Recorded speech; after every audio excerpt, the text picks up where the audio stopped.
तो हम आपको बता रहे हैं कि कैसे कर्नाटक के 60 बुद्धिजीवी हैं जिन्होंने मुख्यमंत्री बोम्मई को चिट्ठी लिखकर ये कहा है कि हिजाब बैन का फैसला जो है, हिजाब पर जो पाबंदी है, इसे वापस लिया जाए। इससे मुस्लिम लड़कियों का करियर खराब हो रहा है, एजुकेशन, पढ़ाई खराब हो रही है। कर्नाटक में कल से 10वीं की परीक्षा शुरू हुई। कई छात्राओं से हिजाब उतरवाया गया। कई ने परीक्षा दी, कई ने हिजाब को परीक्षा से ज्यादा अहमियत दी। और इसीलिए आज ताल ठोके की बहस हम इन्हीं सवालों के साथ लेकर आए हैं कि आखिरकार 1 महीने से इस विवाद में हम तरह तरह की प्रतिक्रिया देख रहे हैं। विपक्षी दल इसे बीजेपी के चुनाव कैंपेन से भी जोड़कर देख रहे थे। और सवाल ये कि हिजाब की लड़ाई, खतरे में पढ़ाई, जैसा कि विपक्ष यहां पर प्रोजेक्ट करने की कोशिश कर रहा है, क्या परीक्षा से बड़ी मजहबी जिद है? क्योंकि सोचने वाली बात है कि हिजाब क्या पढ़ाई से बढ़कर हो सकता है, और किसके कट्टर प्रयोग के साथ इसे जोड़कर देखने की जरूरत है। कई खास मेहमान हमारे साथ हैं, जल्दी से बता देते हैं। बीजेपी का पक्ष रखने के लिए शहजाद पूनावाला हमारे साथ हैं, बीजेपी के नेशनल स्पोक्स पर्सन है। कांग्रेस पार्टी का पक्ष रखने के लिए अब्बास हफीज हैं, निगत अब्बास सोशल एक्टिविस्ट हैं, यास्मीन फारूकी हमारे साथ है, और मौलाना अली कादरी मुस्लिम स्कॉलर है। मौलाना कादरी, पहला सवाल तो मेरा आप ही से है, और सवाल मेरा आपसे ये है कि परीक्षा से बड़ी क्या मजहबी जिद हो सकती है? देखिए, परीक्षा तो हम जरूर देंगे और जितना हो सके उतना हम अपना तालीम ज्यादा से ज्यादा आला तालीम हासिल करेंगे। मैं इससे पहले भी आपके चैनल पर यह बात कह चुका हूं कि हम मुसलमान हैं, हम भारतीय हैं, तो हमें मजहब भी उतना प्यारा है, हमें तालीम भी उतनी प्यारी है।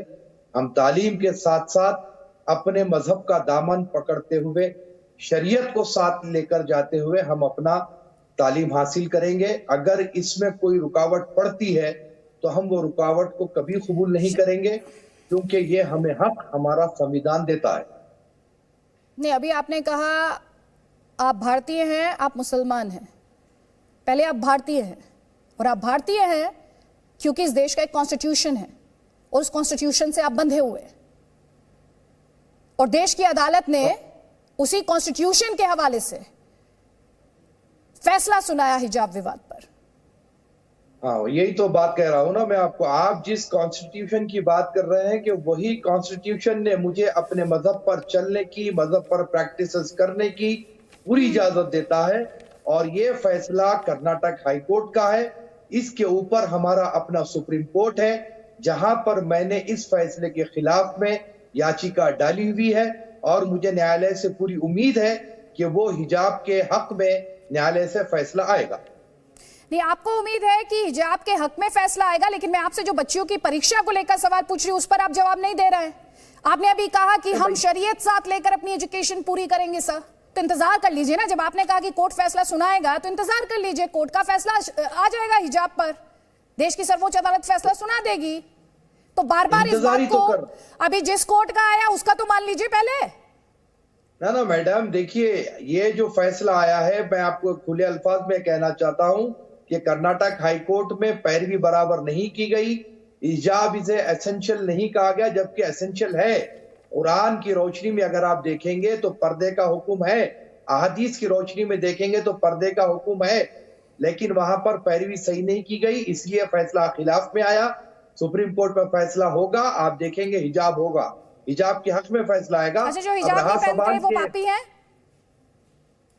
जी, जो हिजाब नहीं पहनती महिलाएं या बच्चियां, वो पापी हैं? देखिए मैडम, यहाँ पर अपने मुल्क की यही तो खूबसूरती है ना, कि जो चाहे जिस अंदाज में चाहे रह सकते हैं।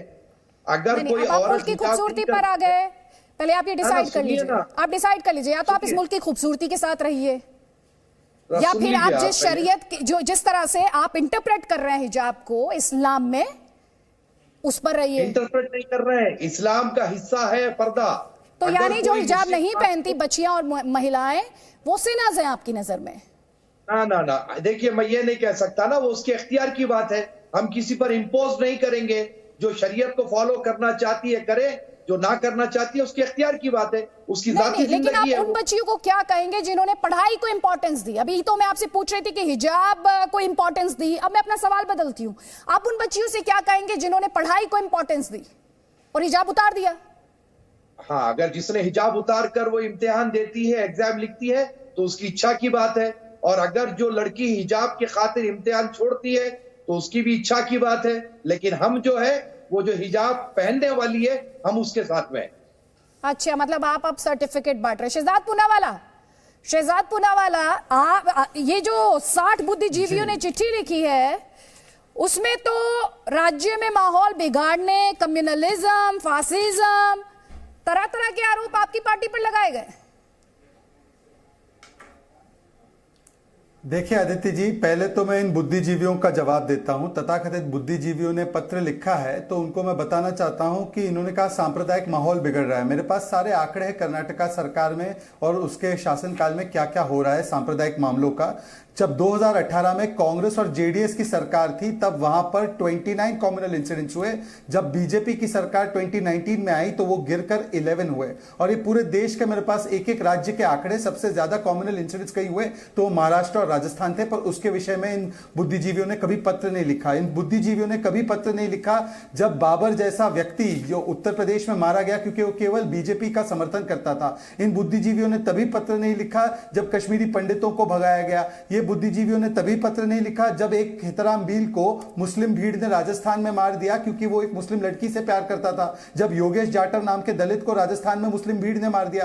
तो इनका चयनात्मक आक्रोश, इसके लिए तो मैं जवाब दे नहीं सकता, आप भी जानती हो इनका सिलेक्टिव सेकुलरिज्म। परंतु जहां यहां पर मौलाना साहब ने 2-3 बातें कही है, मैं उनका जवाब देना चाहता हूं। उन्होंने कहा कि सुप्रीम कोर्ट पर हमको भरोसा है। अरे मौलाना साहब, इसी सुप्रीम कोर्ट ने 3 तलाक के लिए कानून बनाने की बात की थी, तो आज आप सुप्रीम कोर्ट के साथ है तो चलिए करिए, स्टार्ट कीजिए और कहिए कि मैं समर्थन करता हूं 3 तलाक के कानून का। इसी सुप्रीम कोर्ट ने शाहबानू को अधिकार दिलाया था, पर आप तो उसके विरोध में उतर आए थे और उस समय की राजीव गांधी की सरकार कट्टरपंथियों के साथ खड़ी हो गई थी। तो चलिए आप कहिए सुप्रीम कोर्ट सही थी, राजीव गांधी गलत था।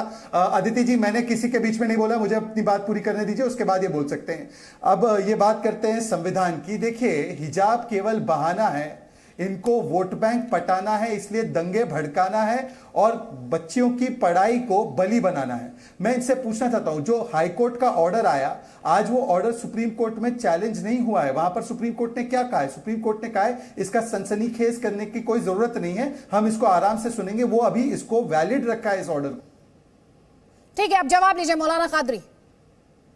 देखिए मैडम, पहली बात तो यह कि ट्रिपल तलाक के ऊपर सुप्रीम कोर्ट ने कोई आदेश नहीं दिया, कोई ऑर्डर नहीं दिया। सुप्रीम कोर्ट ने पार्लियामेंट को रेफर किया और पार्लियामेंट में यह कानून ट्रिपल तलाक का बना। जिस कानून को पार्लियामेंट में बनाया गया उसके खिलाफ भी हम सुप्रीम कोर्ट गए हुए हैं। कोविड की तरफ से वो हमारी सुनवाई नहीं हुई क्योंकि न्यायालय वर्क नहीं कर रहा था। जब भी नंबर आएगा बहस होगी। अब रही बात, मैं आपके चैनल के माध्यम से हमारे पूनावाला साहब को, हमारे नरेंद्र मोदी जी जो आदरणीय प्रधानमंत्री है, उन तमाम से मैं ये आग्रह करना चाहूंगा कि हमारे जो फंडामेंटल राइट्स है वो हमें दीजिए। हम जबकि किसी के मुखालिफ नहीं है, हम किसी जमात से, किसी पार्टी से वाबस्ता नहीं है। आपने देखा कि एक बहुत बड़ा टर्न यूपी में आया है जो 8% मुसलमानों। सुनिए आप मुझे अपनी बात पूरी करने दीजिए। सुन लीजिए जी। देखिए, मैं किसी के बीच में नहीं बोला, इन्होंने आपका कनेक्शन टूट गया था, वो काउंटर दे रहे हैं आपको सर। प्लीज उनका काउंटर ले लीजिए पूरा, फिर आप जवाब दे दीजिए। आदित्य जी, मुझे अपनी बात पूरी करने दीजिए। आपका संपर्क टूट गया था सर, आपका संपर्क टूट गया था, इसलिए उनको मंच दिया है। उनकी बात पूरी हो जाने दीजिए, फिर आप अपनी बात पूरी कर लीजिएगा सर। यूपी में बहुत बड़ा टर्न आया है कि गवर्नमेंट की रिपोर्ट है कि 8% मुसलमानों ने योगी जी को वोट दिया है। तो इससे बात वाजे होती है, साफ होती है कि मुसलमान किसी पार्टी है। तो इससे बात वाजे होती है, साफ होती है कि मुसलमान किसी पार्टी के खिलाफ नहीं है। आप उनके हक दीजिए, कल के दिन आपके साथ भी आएगा मुसलमान। लेकिन ये रसाकशी का जो माहौल पैदा किया जा रहा है, इसको खत्म कीजिए। ठीक है। Presenting B News app available on Google Play and App Store. Download it now.